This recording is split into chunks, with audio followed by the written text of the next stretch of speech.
پتی نے سوال کر دیا، حضور فنا کسے کہتے ہیں، بقا کسے کہتے ہیں؟ حضور بولتے تو ہیں لیکن مطلب سمجھ میں نہیں آتا۔ صابر پاک نے فرمایا وقت آنے پہ جواب دوں گا۔ جب وصال کا وقت قریب آیا، شمس الدین پانی پتی کو بلایا، فرمایا سنو، جب ہمارا وصال ہو جائے، انتقال ہو جائے، ہمیں غسل دینے کی ضرورت نہیں، کفن پہنانے کی ضرورت نہیں، کہا ہمارے حجرے کا دروازہ بند کر دینا، سب غیب سے ہو جائے گا۔ فرمایا میرے جنازے کی نماز بھی کوئی نہ پڑھائے۔ کہا حضور تب کون پڑھائے گا؟ فرمایا ایک گھڑ سوار آئے گا اور وہ آ کر کے نماز جنازہ پڑھائے گا۔ اللہ اکبر۔ شمس الدین ترک پانی پتی کو ساری باتیں یاد تھی۔ صابر پاک کلیری جب اس دنیا ظاہری سے پردہ کر گئے، حجرے کا دروازہ بند کر دیا گیا، اندر سے پانی چھلکنے کی آواز آتی رہی، اندر سے غسل کی آواز آتی رہی۔ تھوڑی دیر کے بعد جب پانی کی آواز شانت ہوئی تو دروازہ کھولا، دیکھا صابر پاک کو غسل دیا ہوا ہے اور آپ کفن پہنے ہوئے ہیں۔ اللہ اکبر۔ یہ ہے صابر پاک کلیری۔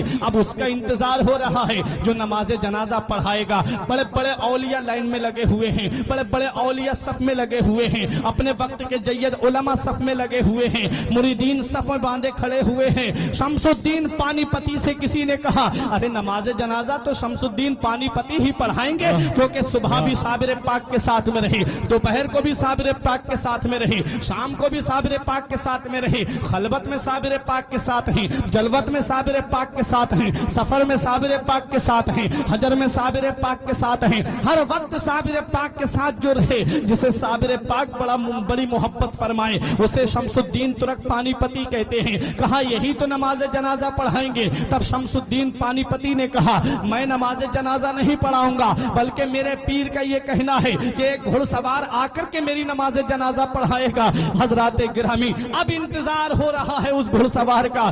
دور دھول اڑتی ہوئی نظر آئی، جب وہ دھول قریب آئی تو دیکھا کہ گھڑ سوار ہے، چہرے پہ نقاب پڑی ہوئی ہے، مسلح نماز جنازہ پہ کھڑے ہوئے اور نماز جنازہ پڑھا کر کے سواری پہ سوار ہو کر کے جب چلنے لگے، اور جب گھڑ سوار کی سواری تھوڑی بڑی، تب شمس الدین ترک پانی پتی نے دامن پکڑ کے کہا آپ کو پتا ہے کس کی نماز جنازہ پڑھا کے جا رہے ہو؟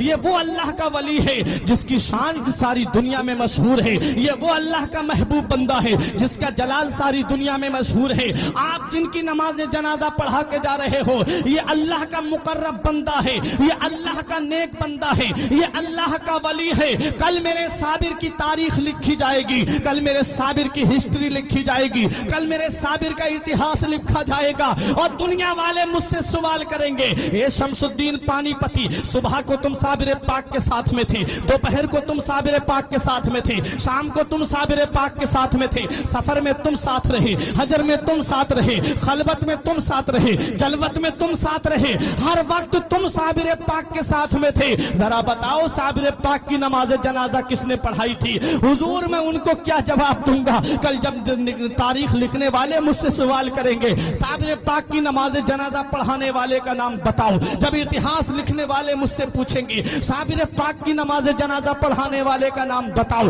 تب میں ان کو کیا جواب دوں گا؟ جب ادیب اپنی اپنی تاریخوں میں لکھیں گے تب میں ان کو کیا جواب دوں گا؟ حضور یا تو اپنا نام بتا دیجئے یا چہرے سے نقاب اٹھا دیجئے تاکہ میں چہرہ دیکھ کر کے پہچان لوں۔ تب شمس الدین پانی پتی کے سامنے گھڑ سوار نے جب چہرے سے نقاب اٹھایا تو پیروں تلے کی زمین نکل گئی، آنکھیں کھلی کی کھلی رہ گئی۔ کہا حضور میں یہ کیا دیکھ رہا ہوں؟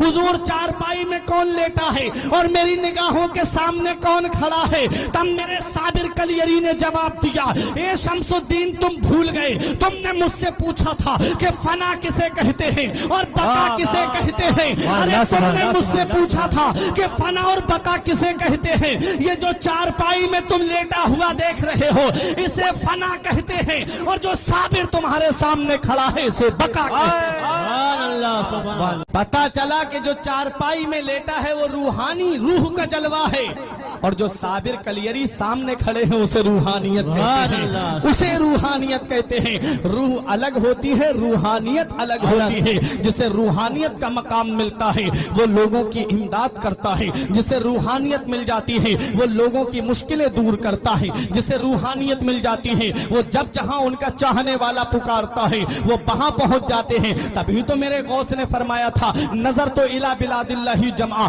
کا خردلۃ علی حکم اتصالی، میں اللہ کے تمام شہروں کو ایسے دیکھ رہا ہوں جیسے کوئی اپنی ہتھیلی پر رائی کے دانے کو دیکھ رہا ہو۔ یہ کیا ہے؟ یہ روحانیت کا جلوہ ہے۔ جسے روحانیت مل جاتی ہے اس کا مقام بلند و بالا ہو جاتا ہے، جسے روحانیت ملتی ہے اس کی شان بلند ہو جاتی ہے، جسے روحانیت ملتی ہے اس کی عظمت بلند ہو جاتی ہے، جسے روحانیت ملتی ہے اس کا مقام مقام ثریا سے بھی بلند ہو جاتا ہے۔ کہاں کہاں دیکھو گے روحانیت والوں کو؟ آؤ ذرا بتاؤ مجھے۔ غوث پاک رضی اللہ تعالیٰ عنہ بغداد کی سرزمین پر رہے اور چند جگہ تبلیغ دین جانے کرنے کا ارادہ ہوا، وہاں تک پہنچ گئے۔ اور ذرا سنو، صابر پاک کلیری کو دیکھو، کلیر کی سرزمین پر آپ نے اپنا قیام کیا، نظام الدین اولیاء دہلوی نے دہلی میں قیام کیا، اعلیٰ حضرت نے بریلی شریف میں قیام کیا، پیلی بھیت کے شاہ جی میاں نے پیلی بھیت میں قیام کیا، سید سالار مسعود غازی نے بہرائچ میں قیام کیا، حضور شاہ مدار نے مکن پور میں قیام کیا، غریب نواز نے ہندوستان کی سرزمین اجمیر میں آ کر کے قیام کیا۔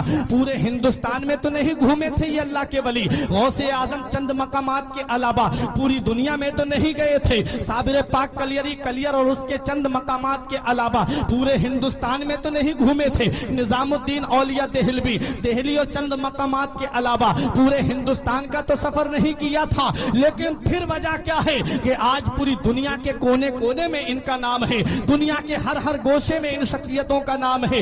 کون سا ایسا کمال کیا؟ اللہ قرآن میں فرماتا ہے جو اچھے کام کرتا ہے، ایمان لاتا ہے، اچھے کام کرتا ہے، اللہ فرماتا ہے اس کی محبت کو ہم عنقریب پوری دنیا میں عام کر دیں گے۔ پتا چلا یہ اللہ والے وہ ہیں، انہوں نے لوگوں کو راضی نہیں کیا بلکہ اللہ اور اس کے رسول کو راضی کیا۔ اور حدیث پاک ہے من کانا للہ کان اللہ لہو، جو اللہ کا ہو جاتا ہے اللہ اس کا ہو جاتا ہے، اللہ جس کا ہو جاتا ہے پھر اس کا نام مٹنے نہیں دیتا، پھر اس کا نام اندھیرے میں نہیں رہنے دیتا۔ یہی وجہ ہے کہ غوث اعظم اللہ کے ہو گئے اور اللہ غوث اعظم کا ہو گیا، پوری دنیا میں غوث اعظم کا نام ہے۔ غریب نواز نے اپنے اللہ کو راضی کیا، غریب نواز نے اپنے رسول کو راضی کیا، اللہ اور اس کے رسول نے غریب نواز کا نام اندھیرے میں نہیں رہنے دیا، پوری دنیا میں آج غریب نواز کا نام موجود ہے۔ اور آگے سنو، صابر پاک کلیری نے کلیر میں رہ کر کے اللہ کی عبادت کر کے اپنے رب کو راضی کر لیا، اللہ نے صابر کلیری کا نام مٹنے نہیں دیا، ہر مسلمان کے دل میں صابر کلیری کا نام ڈال دیا۔